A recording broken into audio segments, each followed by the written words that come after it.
एक छोटे से सुंदर गांव में सानू नाम का एक चंचल और होशियार लड़का रहता था। उसकी चमकदार हरी आंखें और लंबे लहराते काले बाल थे। वो हमेशा चमकीली लाल शर्ट और डेनिम जीन्स पहनता था। सानू बहुत ही नेकदिल था और हमेशा दूसरों की मदद के लिए तैयार रहता था। गांव में सभी उसे बहुत पसंद करते थे क्योंकि वो निडर और दयालु था। एक दिन सानू जंगल में घूमने के लिए निकला। रास्ते में उसने सुंदर फूलों से ढकी हरियाली, झरनों की मीठी आवाज और चहचहाते पक्षियों को देखा। सूरज की किरणें पेड़ों की टहनियों से छनकर धरती में पड़ रही थी, जिससे वातावरण और भी मनमोहक लग रहा था। वो रास्ते में एक पुरानी बरगद के पेड़ के नीचे बैठा और ताजी हवा का आनंद लेने लगा। अचानक उसे एक अजीब सी आवाज सुनाई दी। ची ची आवाज दर्द भरी थी।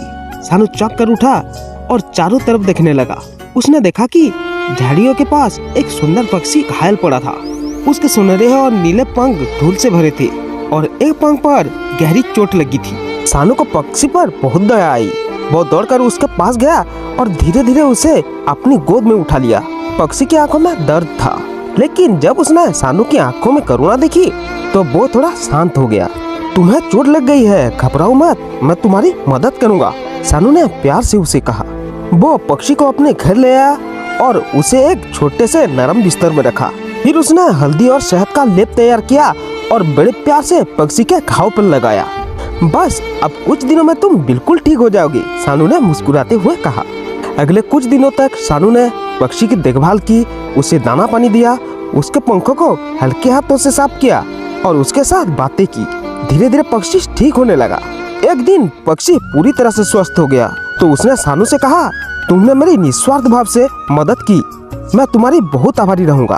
अगर तुम कभी भी मुसीबत में पड़ो तो बस मेरा नाम पुकारना, मैं तुरंत चला आऊंगा। सानू चौंक गया। तुम बोल सकते हो? उसने आश्चर्य से पूछा। पक्षी मुस्कुराया और बोला, मैं कोई साधारण पक्षी नहीं हूँ, मैं एक जादुई पक्षी हूँ, लेकिन अब मुझे जाना होगा। सानू ने पक्षी को प्यार से विदा किया और वो पक्षी सुनहरी चमक में बदलकर आसमान में उड़ गया। कुछ दिनों बाद गांव में भारी सूखा पड़ गया। कई महीने से बारिश नहीं हुई थी, कुएं सूख गए थे, खेती की गई फसलें मुरझा गई थी और गांव के लोग भूख और प्यास से परेशान हो गए थे। अगर जल्द ही पानी नहीं आया तो हमारी फसलें बर्बाद हो जाएगी। एक बुजुर्ग किसान ने सानू की चिंता जताई। सानू ये सब देखकर बहुत परेशान हुआ। उसने सोचा, क्या करूं? हमें किसी भी तरह पानी लाना होगा। तभी उसे जादुई पक्षी की याद आई। वो गांव के बीचों बीच खड़ा हो गया और आकाश की ओर देखते हुए जोर से बोला, ओ जादुई पक्षी, मेरी मदद करो। कुछ क्षण तक कुछ नहीं हुआ। फिर अचानक बादल घिरने लगे, बिजली चमकी और तेज से हवाएं चलने लगी। आसमान में एक सुनहरी चमक दिखाई दी और देखते ही देखते वही जादुई पक्षी प्रकट हुआ। पक्षी ने अपनी चमकीली आंखों से सानू को देखा और कहा, मैं जानता था कि तुम्हें मेरी जरूरत पड़ेगी। फिर उसने अपने विशाल सुनहरे पंखों को जोर से हिलाया। पंखों से निकली चमकती किरणें पूरे आकाश की ओर फैल गई। कुछ ही पलों में मूसलाधार बारिश शुरू हो गई। गांव के लोग खुशी से झूम उठे। कुएं भर गए, खेत फिर से हरे हो गए और सूख चुकी नदियां फिर से बहने लगी। बच्चे खुशी से नाचने लगे और बुजुर्गों की आंखों में खुशी के आंसू आ गए। अरे ये तो चमत्कार हो गया, एक किसान ने कहा। गांव वालों ने सानू को गले लगाकर कहा, अगर तुम उस दिन पक्षी की मदद न की होती तो ये चमत्कार कभी नहीं होता।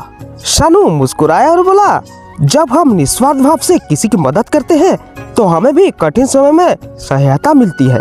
जादुई पक्षी ने सानू के हाथ पर बैठकर कहा, अब तुम्हें मेरी जरूरत नहीं पड़ेगी, तुम खुद ही एक नायक हो। यह कहकर पक्षी स्वर्ण प्रकाश में बदलकर आसमान में उड़ गया। अब गांव पहले से भी खुशहाल हो गया था। सानू ने आकाश की ओर देखा, जहां एक सुंदर इंद्रधनुष फैल चुका था। उसने मुस्कुराया और सोचा, दयालुता और करुणा कभी व्यर्थ नहीं जाती। तो दोस्तों, इस कहानी से हमें ये सीख मिलती है कि जब हम निस्वार्थ भाव से किसी की मदद करते हैं तो हमें भी कठिन समय में सहायता मिलती है। दयालुता हमेशा लौट कर आती है।